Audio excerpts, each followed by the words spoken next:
avec Sylvie pour justement parler du mindfulness ou la pleine conscience. Donc voilà, pour ceux qui sont présents et qui ne sont pas d'habitude, qui ne me suivent pas, moi je m'appelle Anne-Lise, j'ai 38 ans, je suis éducatrice de formation de base. Et il y a un an, en fait, j'ai pris la décision de changer d'orientation et je suis partie dans la naturopathie. Et les chemins de la vie ont fait que voilà, je rencontre des personnes et avec la naturopathie, je m'intéresse de plus en plus à l'humain dans sa globalité. J'apprends à me connaître aussi. Et du coup, il y a plein de choses que j'essaye de découvrir et de comprendre, et notamment la méditation et la pleine conscience, parce que pour moi, ça me paraît assez complètement fou de pouvoir rester comme ça sans bouger, sans penser. Donc du coup, voilà, j'ai eu la chance de rencontrer Sylvie virtuellement encore. On n'a pas eu la chance et l'occasion de se rencontrer en vrai. Et voilà, la vie a fait en sorte de nous rencontrer, enfin, de nous mettre ensemble. Et j'en suis enchantée, j'en suis ravie. Et c'est pour ça que je l'ai invitée aujourd'hui pour vous parler. Elle va se présenter, elle vous expliquera ce qu'elle fait dans la vie et du coup sa pratique, pour parler de sa pratique, voilà, de la méditation, du mindfulness et tout ça. Donc voilà, si vous avez des questions, n'hésitez pas. Sylvie vous y répondra certainement à la fin ou en cours, on verra. Et voilà, j'espère que ça vous apprendra aussi des choses. Je sais qu'il y a des personnes qui en font déjà de la méditation, qui sont déjà assidus. Donc, je pense qu'il y a tous les niveaux. Parce que, alors, moi, je suis novice. Donc, voilà. Donc, du coup, Sylvie, je te laisse te présenter. Vas-y. Alors déjà, merci beaucoup Anne-Lise. C'est la première fois que je fais un live sur les réseaux sociaux, donc c'est tout nouveau et voilà, c'est une des choses qui peuvent se passer dans la vie, hein. C'est le fait, voilà, d'être avec les autres, d'être en lien avec les autres, quand il y a des élans qui nous portent et que ça s'enchaîne comme ça, et c'est exactement ce qui arrive aujourd'hui.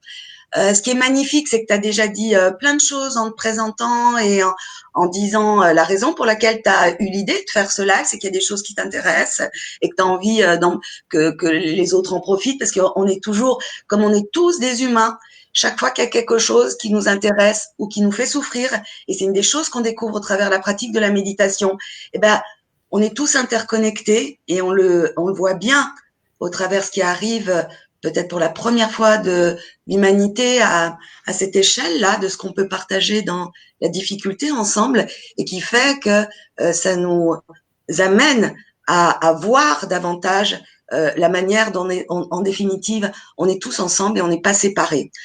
Et puis, ce qu'il y a, c'est que tu as déjà dit plein de choses dans ta présentation où il y a déjà plein d'idées reçues et qui sont pas correctes en ce qui concerne la méditation. Et ça, c'est génial. On va pouvoir en parler parce que du coup, ça va peut-être inciter plein de gens à faire l'expérience et ils la faisaient pas parce que justement, ils avaient en tête des idées qui sont pas vraies. Donc c'est super. Et puis à la fin, je vous proposerai, on pourra faire une petite pratique. Et peut-être on peut commencer, et puis en cours de route, question, voilà, on verra bien comment ça se présente. Peut-être commencer par tout simplement une définition de ce que c'est que la pleine conscience. Donc, la pleine conscience, ça c'est en français, et en anglais, ça se dit mindfulness. Mind, l'esprit, fulness, plein, donc la pleine la conscience, pleine conscience. Et ça, c'est pas très grave, c'est des querelles de chapelle un petit peu en France, mais qui ont leur sens. C'est aussi traduit par pleine présence. Donc c'est pareil, pleine présence, pleine conscience, c'est pareil. Et la première chose qu'on peut dire par rapport à ça, et qui peut rassurer aussi les personnes, c'est que c'est une capacité naturelle de l'être humain, la pleine conscience, et que ont les enfants déjà naturellement, et quand on est, on la possède, parce que c'est la capacité à vivre dans l'instant présent, de tout son être, de tout son corps, de tout son cœur et de tout son esprit. Donc, c'est vraiment être intimement en contact, profondément en contact avec son expérience, avec chaque instant qui y passe. Et on voit bien que c'est ce que font les enfants. Les enfants, quand ils sont dans le moment, ils réfléchissent pas au fait qu'ils sont dans le moment. Ils vivent le moment présent. Et nous, on peut peut-être, on le vit encore par fraction dans nos vies, souvent à des moments importants de notre existence, que ce soit des moments qui nous rendent très heureux ou très malheureux. Et là, on est dans un contact plus direct avec notre expérience en général. Et puis, moi, j'aime bien donner cet exemple-là. Quand on embrasse quelqu'un, quand on embrasse son chéri, quelqu'un qu'on aime, son enfant, quelqu'un qu'on aime fort, où ça coupe un peu notre activité mentale, dans le sens où quand on fait un baiser, pour être vraiment dans le baiser, on réfléchit pas au fait qu'on est en train de donner un baiser et on l'observe même pas. On est vraiment dans son baiser parfois. Parfois c'est pas le cas. Parfois on est coupé de son baiser, on ressent même pas. On peut y penser. D'ailleurs, c'est peut-être une petite pratique quotidienne qu'on peut faire pendant un temps. C'est tous les matins quand on embrasse son enfant ou son conjoint ou la personne avec laquelle on vit ou un ami quand on part au travail, d'être conscient, d'être présent à ce baiser. Et là, on va peut-être réaliser qu'il y a plein de fois où on fait un baiser à quelqu'un qu'on aime d'une manière totalement machinale. Donc là, c'est déjà un début de prendre conscience. Exactement. Ça va être le début. Les enfants, ils n'en sont pas là, eux, ils n'ont pas besoin de ça. Et en fin de compte, la méditation, c'est un entraînement. C'est juste un entraînement. Comme on fait en sport, en gym. Et en plus, ça, on n'imagine pas ça de la méditation.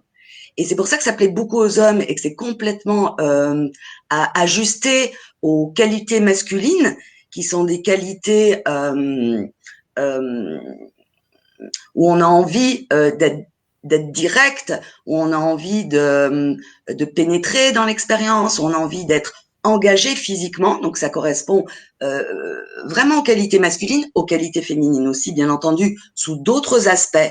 Mais ça rejoint vraiment, ça vient vraiment chercher nos qualités intrinsèques et un engagement, une implication là-dedans. Donc c'est très physique. C'est pas du tout quelque chose et c'est pas de la relaxation, on en parlera aussi. Ça n'a rien à voir avec la relaxation non plus, la méditation. Ça fait partie des idées reçues.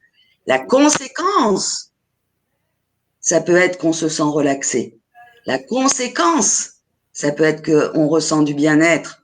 La conséquence, ça peut être qu'on ressent de la tranquillité et de la paisibilité. Mais en aucun cas, c'est quelque chose qu'on va chercher au préalable.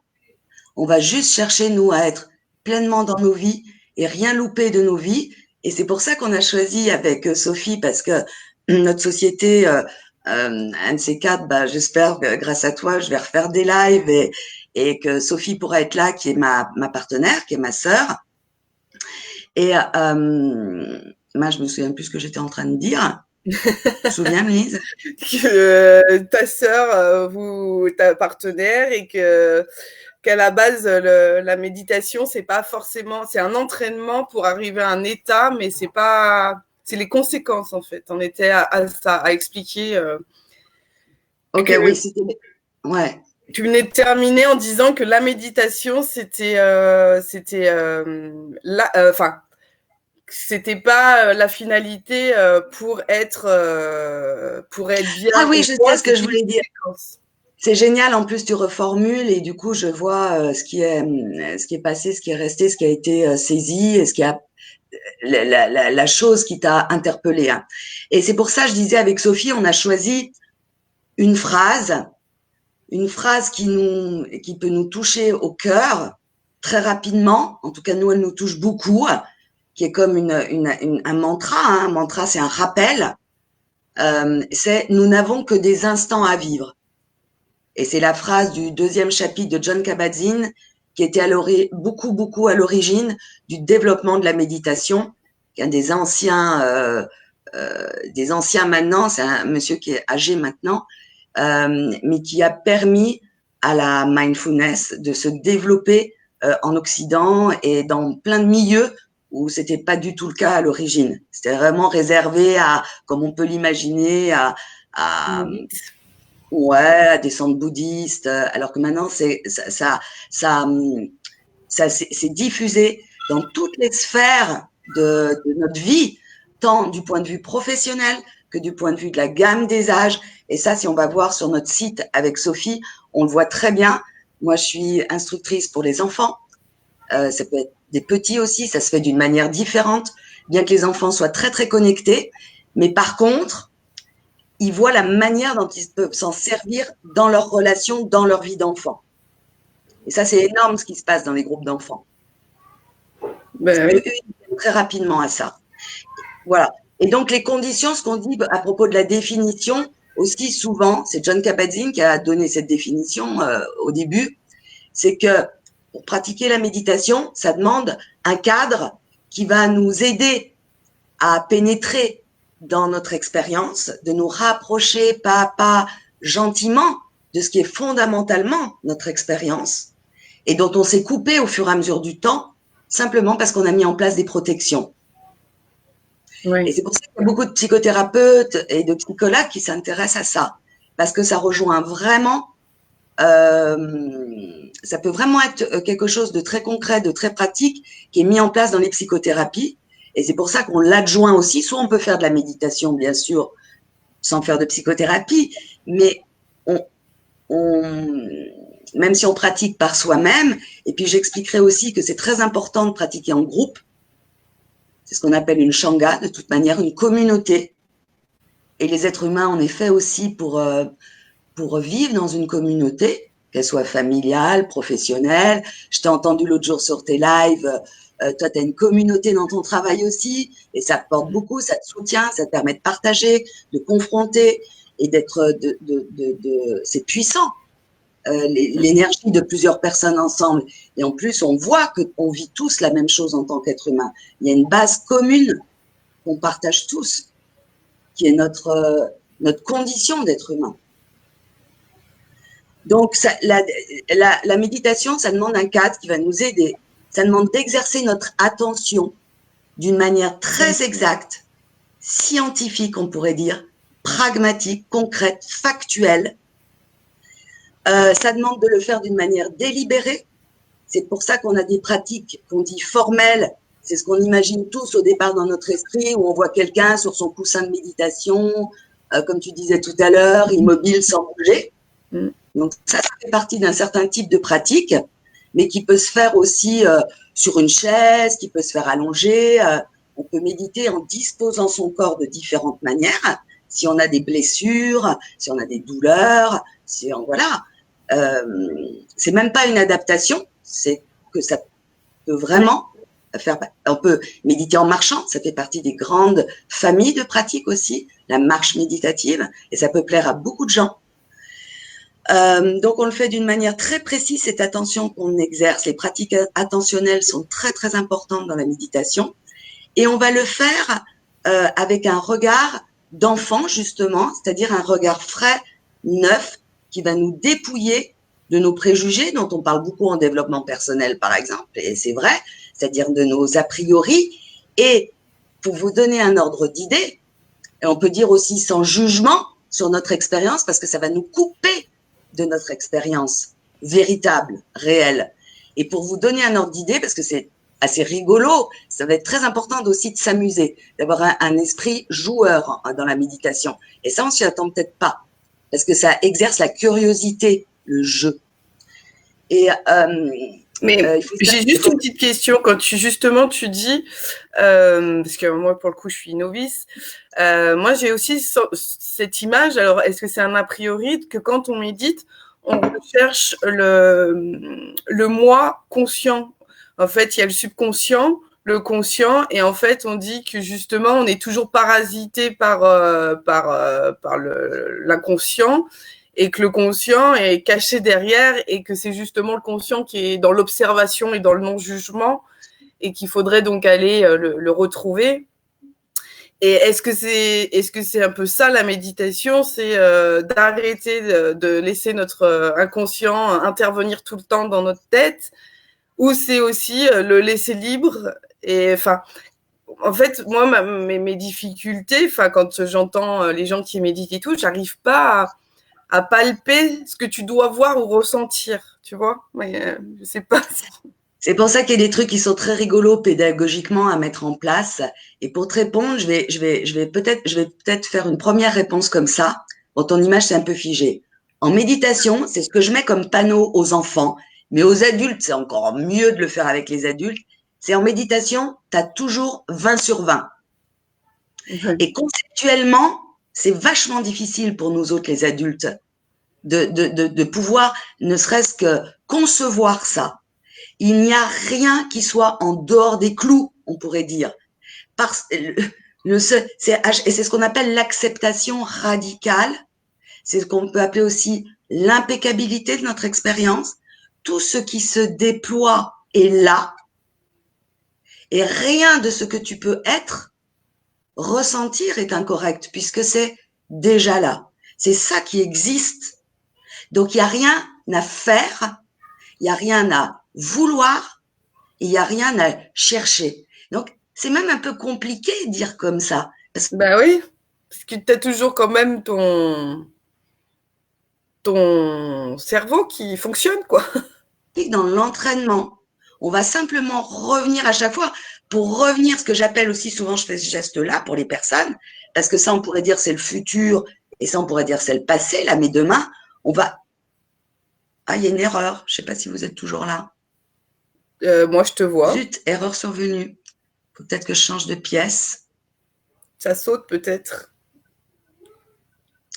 Ça, Je c'est l'instant t'entends, moi. présent. Je suis un petit peu inquiète. Je t'entends, moi. Et comment on fait pour revenir? Mais t'es là, hein, Sylvie? Tu m'entends? Ah, Sylvie a perdu la connexion.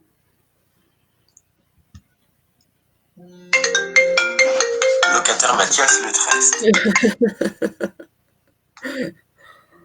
13. Je t'entends, Sylvie.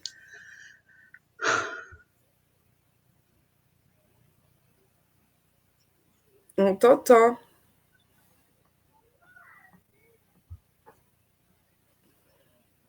Bon. Je crois que Sylvie, ça bug chez elle.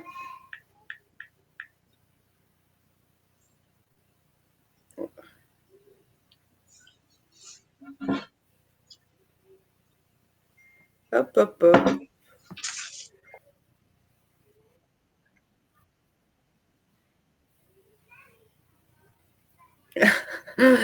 Bon, je réponds Sylvie. Eh bien, ici, tu es toujours là, hein. Donc, reconnecte-toi bien, mais on t'entend toujours.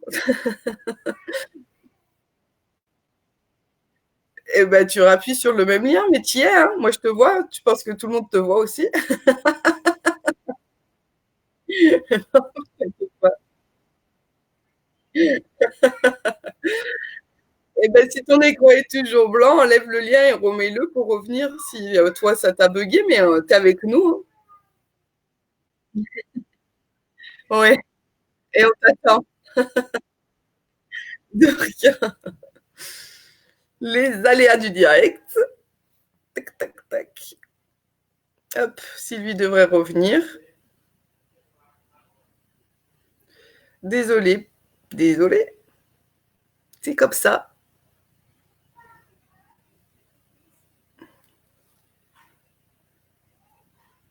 La revoilà. Hop. Sylvie, hop. Attends, je te remets en direct. J'ai ramené mon bol de Voilà. méditation. Et, et je disais, la seule chose à laquelle on va s'entraîner, une des choses à laquelle on va s'entraîner, c'est revenir dans l'instant présent. Pourquoi? Parce que le passé est déjà révolu et on n'est pas puissant sur ce passé déjà révolu. On va voir qu'on n'a pas besoin de s'occuper du passé.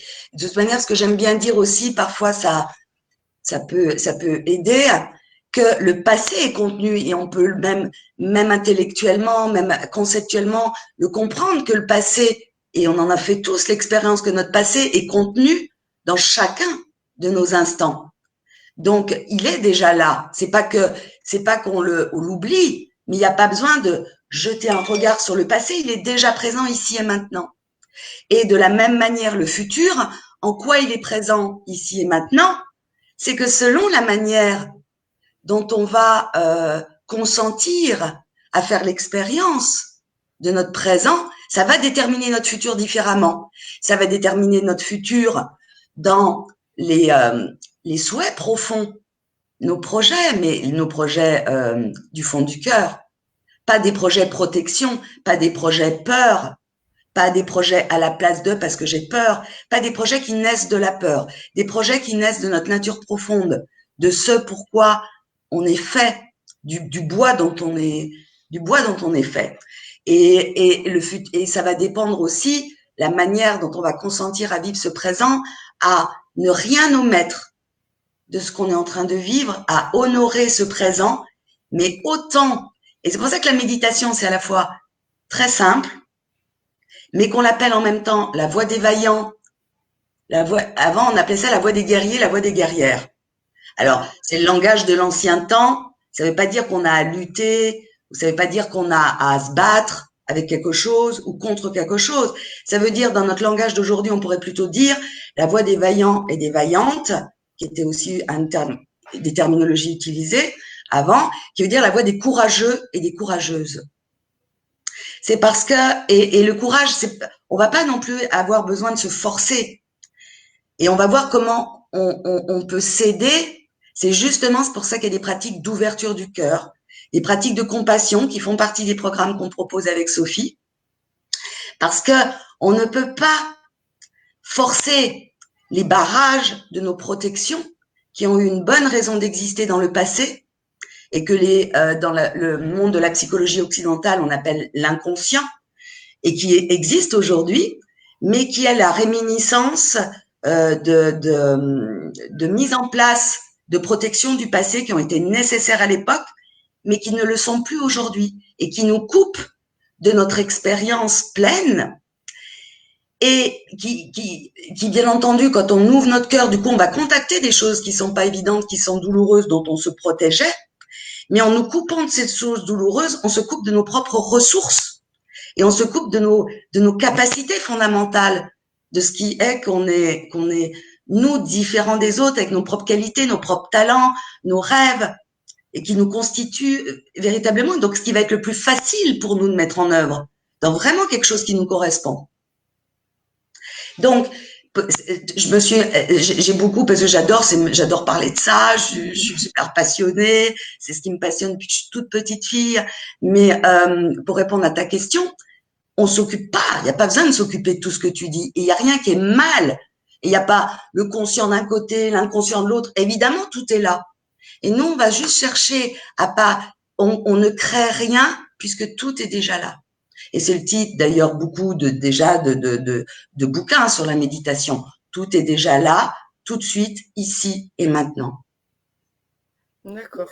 Je sais pas, t'as d'autres. Si tu veux, on peut partir de tes questions. Moi, j'aime bien partir de tes questions. Non, mais parce que moi, du coup, qui suis novice, enfin, j'y connais rien à la méditation. Je te dis, j'ai ces images de personnes, comme tu disais, assis sur un coussin qui méditent. Mais comment tu arrives justement à rentrer dans cet état de te recentrer sur toi? Enfin, moi, je suis la première. Il y a un oiseau qui passe, je vais regarder l'oiseau, quoi. Tu vois. Enfin, je vais être, j'entends un son. Enfin, voilà, je peux être vite dissipée par tout ce qui passe, quoi. C'est des super questions. C'est des super questions. De toute façon, toutes les questions sont super puisqu'elles sont là et donc elles ont du sens d'être là. Et ben justement. Ça fait partie de ton expérience. Tu vois un oiseau. Et le seul truc, bon, mais c'est en pratiquant qu'on découvre tout ça. Il n'y a pas besoin de rejeter ça. Mais c'est une distraction par rapport à quoi? Ça serait une distraction par rapport à quelque chose qu'on rechercherait.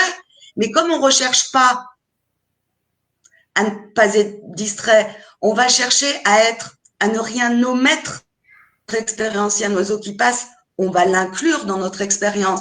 Sauf que, ça c'est un truc rigolo aussi, un truc rigolo, les gens pensent souvent à propos de la méditation, ce qui fait partie des croyances et c'est des idées reçues, qu'il faut pas penser, que le mental c'est pas bien, que les idées c'est pas bien. Alors, le mental, il va nous enseigner beaucoup de choses. Seul problème avec le mental, il y en a deux. C'est qu'on le voit pas la plupart du temps. On n'est pas conscient. de ce que nos idées, notre mental nous indique. On n'en est pas du tout conscient. On le voit pas. Donc, ça ne nous sert à rien. Enfin, si on le voit pas, du coup, on n'est pas dans l'expérience qu'on est en train, notre mental est en train Oui, c'est ça. d'agir. Et nos idées, moi, quand je vois mes idées et celles qui font partie de mes croyances, mais il y en a certaines avec lesquelles je suis tellement identifiée, je les vois même pas, même au bout de 20 ans de pratique, parce qu'elles sont très profondes. Et la deuxième chose éventuelle comme problème mental, c'est que, on va dire, il fait partie, je dis n'importe quoi, j'adore parler en pourcentage, mais c'est pas les bons, c'est juste pédagogique. On va dire que le mental, il est présent à 3% dans notre expérience, 3% dans notre expérience globale, de ce que vraiment on est en train de vivre de la vie. Et que dans nos journées ordinaires, on est avec lui à 99%, alors qu'il tient la place de 3%.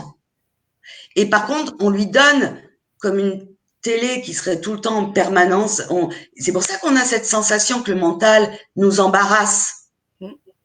C'est parce que, et qu'on est dans les ressassements, et que ça nous pèse, et qu'elle nous harcèle, nos idées. Mais c'est parce qu'on n'est pas ouvert au reste. Mais il y a tous les 97 autres pourcents qui sont là et avec lesquels on n'est pas en contact. Oui, mais c'est ça ma question. Enfin, tu vois, c'était ça, là, ce côté où justement, du coup, certains vont peut-être dans l'extrême pour faire comprendre, à dire que c'est justement ces 97% qu'il faut retrouver, quoi. Tu m'as entendu? Comment? Pardon, Non, ça a Anita. sauté. Ouais. Ouais, je te disais que justement, c'est sur ces que certains étaient peut-être dans l'extrême, justement, pour faire comprendre que on n'était pas en lien avec ces 97%.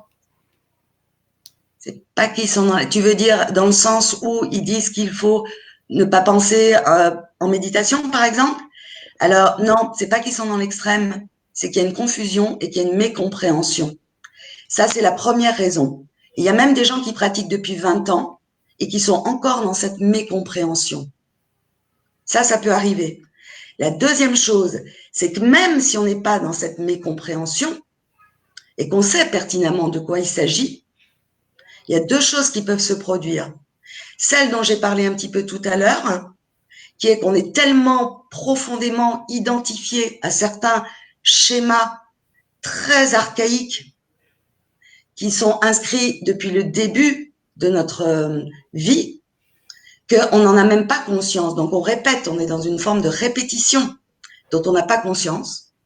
Et la deuxième chose qui peut arriver, c'est un petit peu pareil, et Fabrice Midal en parle d'une manière géniale, très pédagogique, très percutante, parce que justement dans sa pédagogie, il essaye d'aider les gens à traverser, à aller au-delà de ça. C'est qu'on ne cesse d'exercer de la coercition sur nous.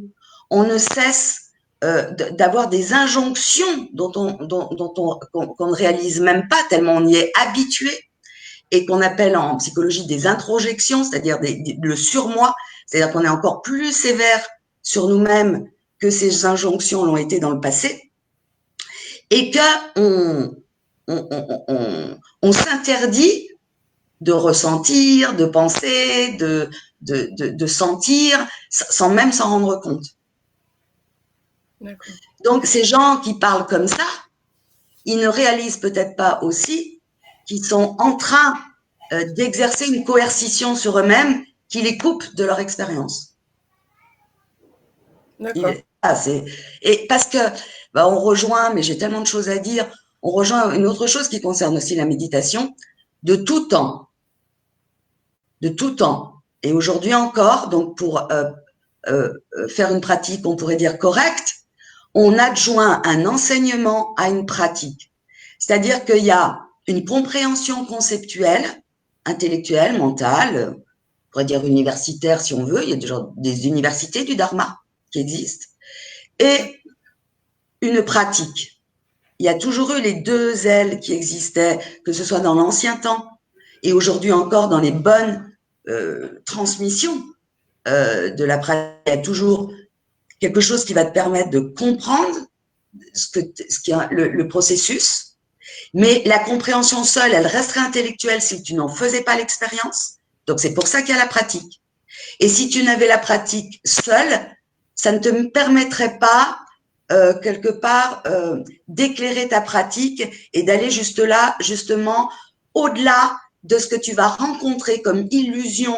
Plus tu vas lever des voiles de l'illusion, ça c'est un langage plutôt bouddhiste.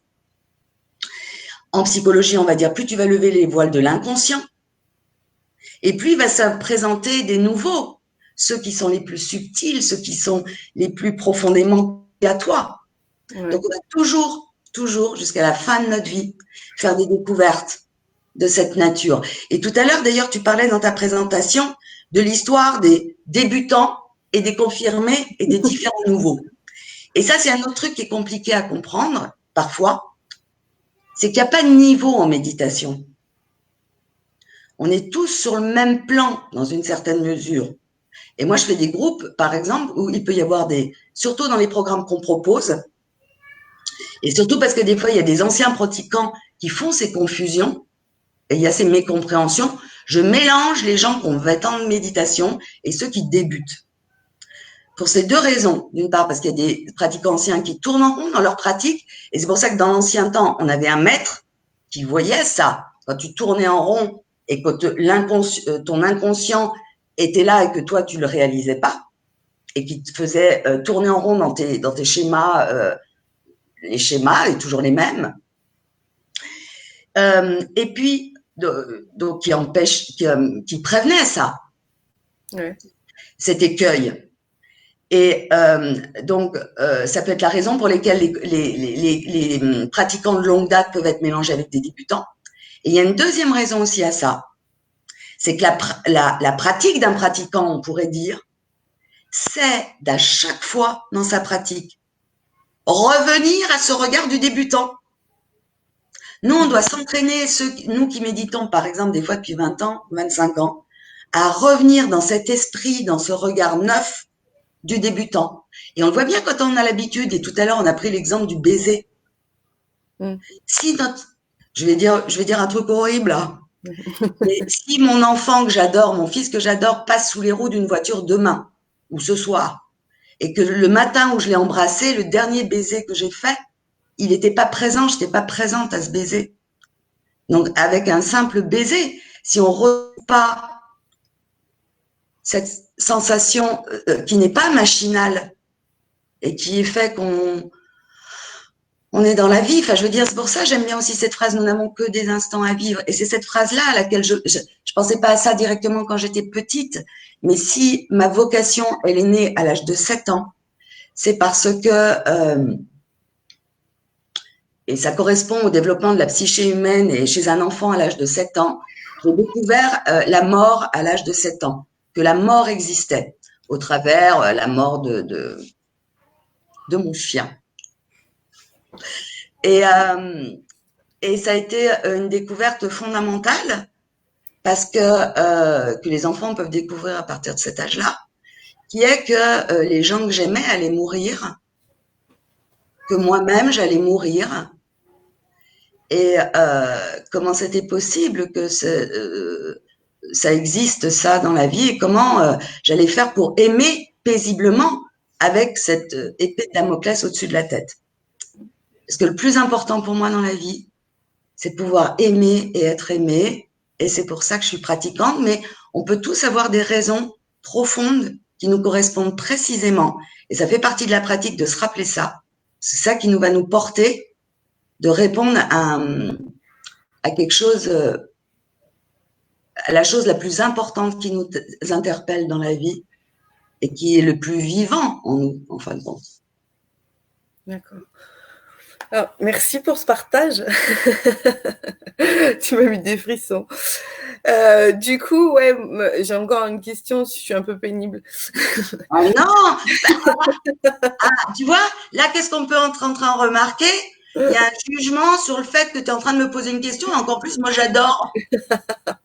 Non, mais c'est que du coup, moi, c'est quelque chose que j'aimerais pouvoir faire, pratiquer. J'irai certainement, je l'espère, faire une de tes de tes immersions à l'étranger avec, voilà, faire partir avec toi. Mais en fait, pour quelqu'un qui, comme moi, débute et aurait envie de débuter, tu dirais de commencer comment ou par quoi? Tu es une super intervieweuse, hein. Elles sont chouettes. Donc, tu vois, pourquoi tu seras embêtée, ou tu peux remarquer ton jugement. Parce que aussi, c'est un truc, vous allez voir dans les guidages, et peut-être, je sais plus si je vais le dire aujourd'hui ou pas dans mon guidage, on va pas chercher, ça c'est un exemple de coercition, à se fouetter si on a un jugement. On va déjà d'abord remarquer qu'on a des jugements, parce que, je crois pas que j'ai dit tout à l'heure, il faut savoir que 99% de notre journée, on a des jugements. Dans les jugements, dans la famille des jugements, il y a les a priori, il y a ce qu'on pense sur l'autre. Si on voyait tous nos pensées sur l'autre, à chaque fois on est en train de juger l'autre, avant d'apprendre à voir les jugements qu'on a ou les jugements qu'on a sur nous, ça on les voit moins bien en général. On les fait, mais on les voit pas. Et on est très méchant avec nous et très dur, très coercitif. Donc bref, donc tes questions, moi j'ai pas, en tout cas. Et si j'avais des pensées, j'essaierais de les voir. Mais là, je vois mon émotion et je trouve ta question géniale. Par quoi commencer? Il y a un programme qui est génial. Évidemment, c'est notre programme phare qui s'appelle le MB. Donc aujourd'hui, on va pouvoir le suivre en ligne. Il y en a un qui va commencer à la fin du mois de mai en ligne. On peut dire, on a fait des découvertes avec le confinement sur ce qui était possible aussi. On n'aurait jamais eu l'idée de faire ce programme en ligne. Et en plus, il est d'une autre manière. Moi qui aime bien le présentiel, le côté charnel, voir les gens, les toucher, être avec eux, se rencontrer comme ça. En plus, ça m'a pas empêché d'être super contente de te rencontrer. Alors c'est vrai qu'on s'est jamais rencontrés physiquement. Et ça peut être très intime aussi et très profond, les formations en ligne. Et donc, c'est un programme qui s'appelle le MBSR. Donc, il va y avoir un anglicisme pour la traduction. Ça veut dire mindfulness, pleine conscience, basé sur stress reduction, la réduction du stress. Mindfulness based stress reduction, MBSR. Et donc, c'est un programme qui est génial, vraiment, et qui peut se faire soit sous forme concentrée sur une semaine, et ça va être la forme qu'on va pas mal privilégier parce qu'on a envie de bouger avec les gens et de rencontrer plein de personnes différentes et de partager dans ce partage-là. Donc, ça peut se faire sous la forme d'une semaine ou ça peut se faire sur 8 semaines. Donc, sur 8 semaines, c'est 2h30 par semaine et il y a un entraînement quotidien à faire à la maison. Et c'est super bien fichu. On a des audios, on a un manuel pour faire les exercices à la maison et on est accompagné et on est en groupe et on n'est jamais lâché. On est tous ensemble. Et sous la forme d'une semaine, et ben, ça va se faire au travers de voyages en France ou à l'étranger. Où là, on va vivre aussi une petite communauté resserrée pendant une semaine à partager vraiment cette semaine ensemble. Et c'est un médecin américain qui était bouddhiste depuis très très jeune, mais un médecin très très investi dans sa clinique et qui était bouddhiste et qui a eu l'idée de créer un programme d'initiation à la méditation laïque, expurgé de tout fait religieux ou de tout rituel religieux pour qu'il puisse être adapté à tout le monde. Et il en a eu l'idée parce qu'il y avait les médecins qui savaient pas comment aider davantage leurs patients. Des gens au départ qui souffraient de douleurs chroniques, qui avaient des maladies et il y avait quelque chose où il pouvait pas être présent avec eux comme il le souhaitait. Et il a eu l'idée de construire ce programme au début pour ses patients dans la clinique. Donc ça s'est fait dans une clinique au départ, il y a 40 ans de ça maintenant, en 1979 pour la première fois, aux États-Unis. Et au fur et à mesure du temps, ça a tellement bien marché. Aujourd'hui, il y a le monde entier, les chercheurs du monde entier, surtout en neurosciences, qui font des études sur ce programme qui n'a pas bougé pour qu'il puisse être étudié scientifiquement. Donc, il y a un nombre de bienfaits extraordinaires sur la qualité de vie, le bien-être, la réduction des douleurs chroniques, la réduction du stress, parce qu'aujourd'hui, le stress, il y a aussi dans les programmes de méditation, ça correspond à nos besoins en termes de souffrance et d'aspiration au bonheur, tout simplement pour ce qui relève de notre condition en tant qu'être humain, où nous souhaitons tous autant que nous sommes moins souffrir, accéder à plus de bonheur, plus de bien-être, plus de paix et aussi de réalisation de nos élans les plus personnels, intimes. Et aussi, ça peut répondre à ce qu'on appelle plus globalement le stress encore aujourd'hui, et qui correspond davantage peut-être à notre mode de vie occidental et moderne, avec des nouveautés qui arrivent dans l'histoire de l'humanité, qui sont ces sollicitations extrêmes via les nouveaux moyens technologiques, et qui peuvent être magnifiques quand ils nous servent, mais qui peuvent être source de grand stress quand nous les subissons, quand nous en devenons les esclaves. Et en même temps, voilà, c'est peut-être, ça c'est une autre histoire, mais quelque chose qui advient dans notre humanité, comme cette pandémie, pour justement peut-être nous ramener à quelque chose qui à la fois nous relie davantage à nous-mêmes, et c'est la pratique de la méditation par voie de conséquence. Même si au départ, et c'est pas du tout un geste égoïste, parce que ça ne peut partir que de soi, on va se sentir davantage relié aux autres, au monde, être plus engagé dans le monde et mieux servir les autres et le monde. Ça va être une conséquence naturelle. Parce que c'est ça qui fait partie du deuxième programme, qui est un programme sur la compassion. La compassion, et c'est aussi étudié scientifiquement, en particulier chez les tout petits. On voit que c'est quelque chose, c'est une qualité innée chez l'être humain. L'être humain est naturellement compassionnel et altruiste. Pourquoi aussi? Il y a d'autres études qui l'ont montré. C'est que ce qui fonctionne le mieux, ce qui est le plus efficace, tout simplement, c'est les modèles collaboratifs, les modèles altruistes et les modèles de coopération. Et c'est ça qui fonctionne le mieux chez les humains. Donc, naturellement, on a ces capacités compassionnelles. La compassion, la définition de la compassion, c'est la capacité d'une sensibilité à la souffrance de nous-mêmes ou de celle des autres, et l'élan naturel d'avoir envie de la soulager, que ça soit moins pénible. Et peut-être on a tous une expérience, un souvenir comme ça. Moi, je me souviens, j'avais 20 ans, ou 16 ans, j'étais à l'hôpital, je vivais en Afrique à l'époque. J'avais une grosse opération et j'étais assez jeune. Et il y avait un ami très très proche, c'était mon petit ami à l'époque d'ailleurs.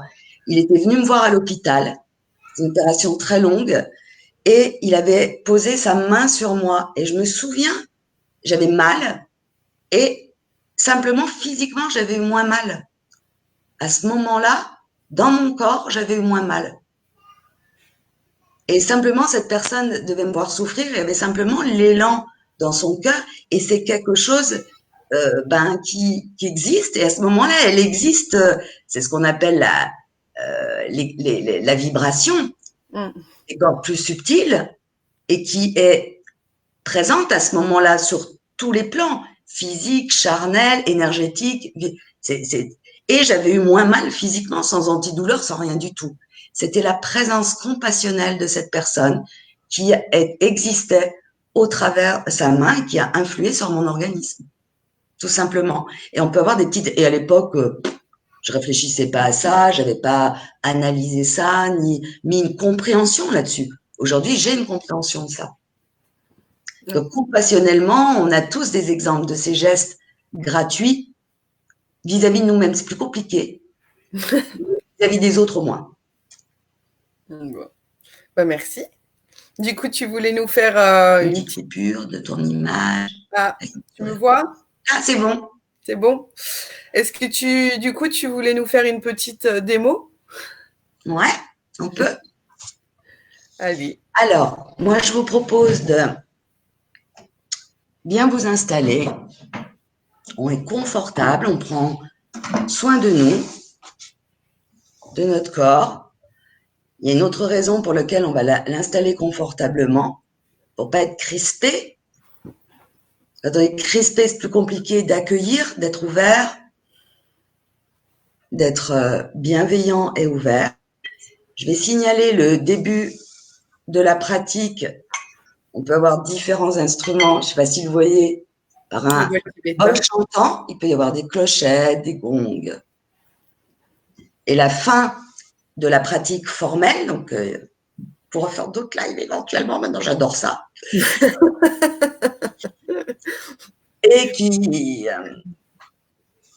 Et donc le bol va sonner pour signaler la fin de la pratique. On s'installe confortablement.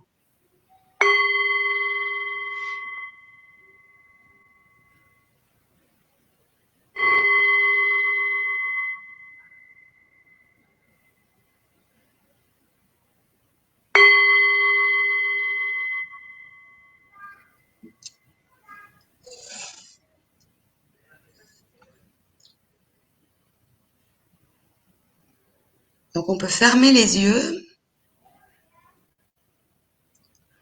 quand on est débutant. C'est un peu plus aidant pour tourner le regard à l'intérieur de soi. Et on va juste être attentif.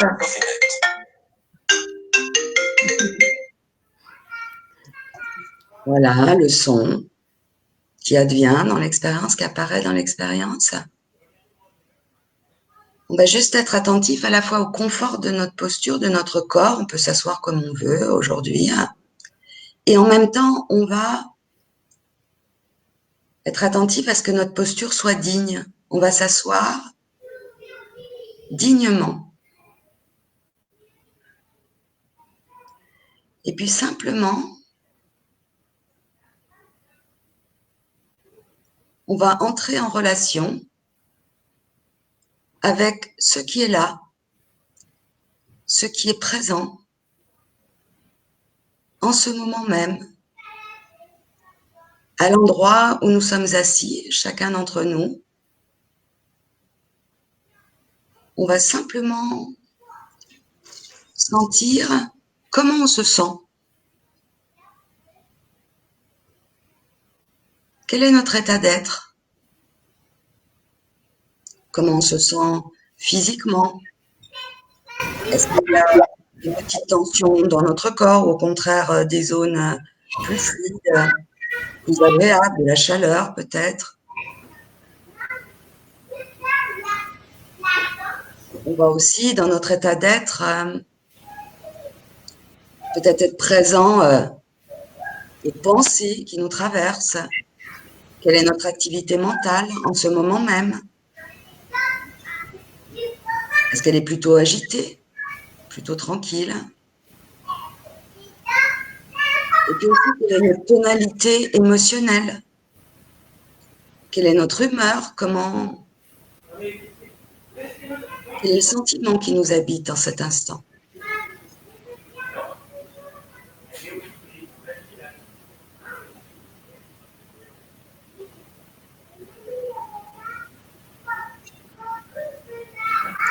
Et simplement, on remarque que notre état d'être,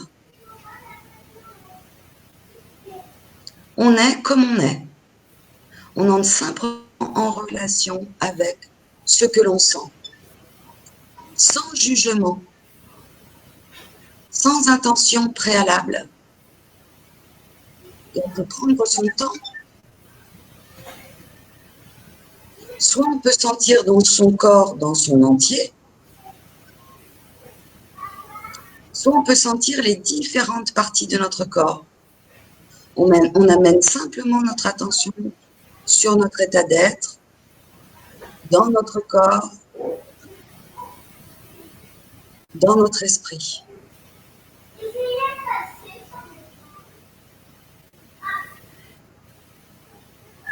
Et on essaie du mieux qu'on peut de le faire sans jugement. C'est-à-dire, si on est tendu, on est tendu. S'il y a beaucoup d'activité mentale, il y a beaucoup d'activité mentale. Si on est détendu, on est détendu. Si on est oppressé, on est oppressé. Si on est joyeux, on est joyeux. On essaye de se ficher la paix. On se fiche la paix. On est comme on est.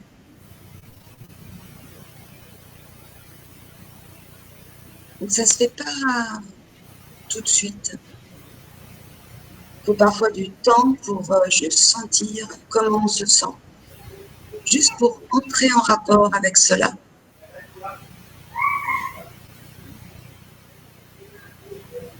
Notre attention, on pourrait dire, est comme un rayon de lumière qui éclaire ce qu'il touche, qui fait exister ce qu'il touche. Et dans notre journée en air, il est rare d'entrer simplement en relation avec nous-mêmes. Parce qu'en général, on essaie toujours de faire quelque chose. On veut faire quelque chose. Et là, on entre juste en relation avec notre couleur d'état d'être. C'est-à-dire qu'on entre en relation exactement comme on est.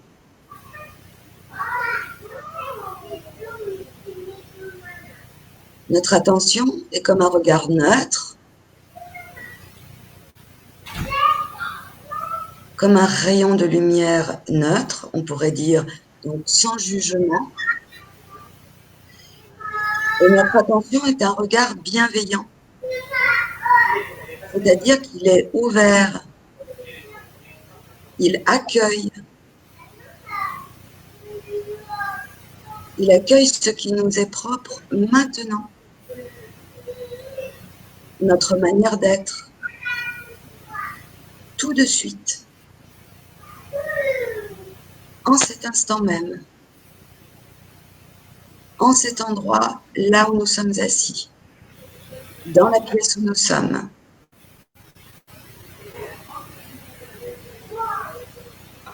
Donc,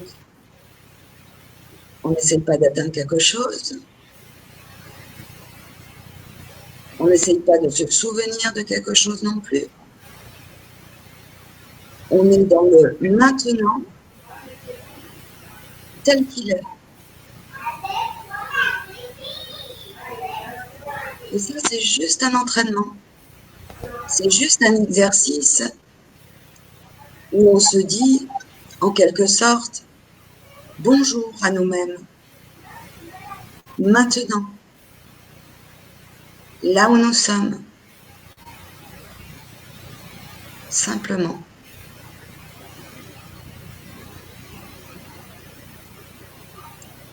Donc on a porté notre attention sur notre corps, on a porté notre attention sur notre état d'esprit. Et maintenant, peu à peu, on peut porter doucement notre attention sur l'espace tout autour de notre corps et au contact de notre corps. Peut-être sur l'espace sonore tout autour de nous. Là, par exemple, il y a énormément de bruit pour moi dans le live. Plein de froissements. Il y a aussi les sons présents à l'intérieur de notre corps. Les sons peut-être que l'on peut percevoir à l'extérieur de la pièce où nous sommes. On peut aussi entendre la voix qui guide. Toute la situation sonore autour de nous, en nous-mêmes.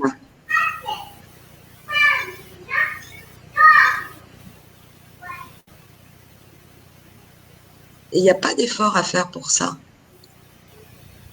Parce que notre corps entend déjà. Et puis on peut maintenant élargir notre attention avec la qualité de l'atmosphère au contact de notre corps, la température de l'air qui touche notre peau qui touche l'air, la qualité des tissus au contact de notre peau, de nos vêtements.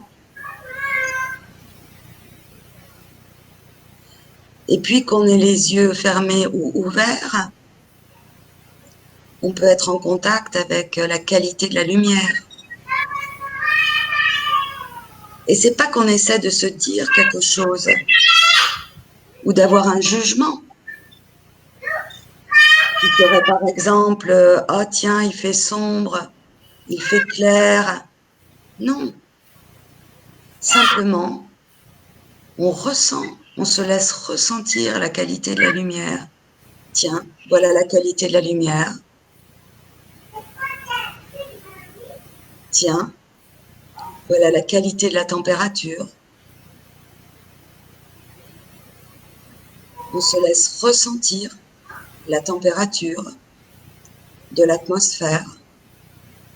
On se laisse ressentir la situation sonore tout autour de nous. Et puis maintenant, on peut peut-être tout inclure, tout englober dans le filet de lumière de notre attention. On peut englober l'entièreté de notre corps, de notre attention. On peut inclure tout notre état d'esprit, le son de la voix qui guide, la qualité de l'atmosphère, de la lumière. Et on peut prendre tout son temps pour nous laisser ressentir par tous nos sens, comme si tous les pores de notre peau étaient tout ouverts. On n'essaie pas de se détendre, on n'essaie pas de faire le vide, on n'essaie pas de réussir quelque chose. Simplement, on regarde avec une douce attention les choses exactement telles qu'elles sont. Tous les événements qui peuvent se présenter dans notre expérience, nos pensées, les sensations physiques, nos sentiments, tout ce qui est présent en cet instant même.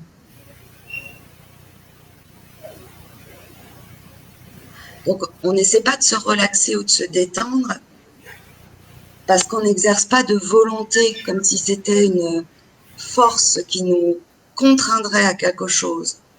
On n'essaie pas de changer ou transformer quelque chose de notre expérience. Simplement, on regarde avec curiosité ce qui est, avec bienveillance et neutralité. Dans la relaxation, on essaie de se détendre. Là, simplement, on regarde. C'est à la fois simple et très profond. Notre attention est douce, délicate.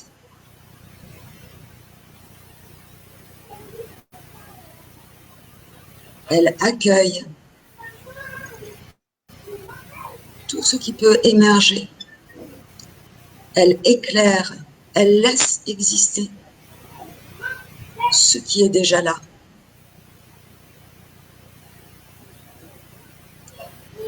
Notre attention est ouverte et légère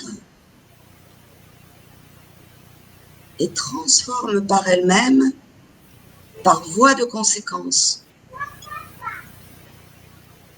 La transformation est une conséquence de mon abandon, de notre abandon dans le non-jugement. La transformation est une conséquence de notre abandon dans l'accueil pleinement ouvert à ce qui est notre réalité avec exactitude. Et au son du bol qui sonne pour signaler la fin de l'entraînement, on peut laisser les pores de notre peau tout ouverts et laisser la qualité de notre écoute tout ouvert et nous laissant entendre le son du bol jusque tant que nous puissions l'entendre.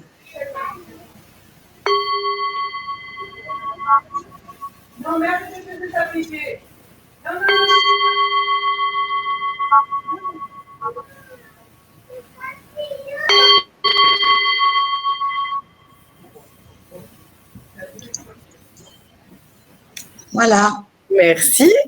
Donc j'avais un fond sonore très très très bruyant. Il y avait énormément de bruit. Ah oui, mais c'est possible. Ça vient de chez moi. Il y avait beaucoup de bruit qu'il n'y a pas du tout eu pendant l'entretien.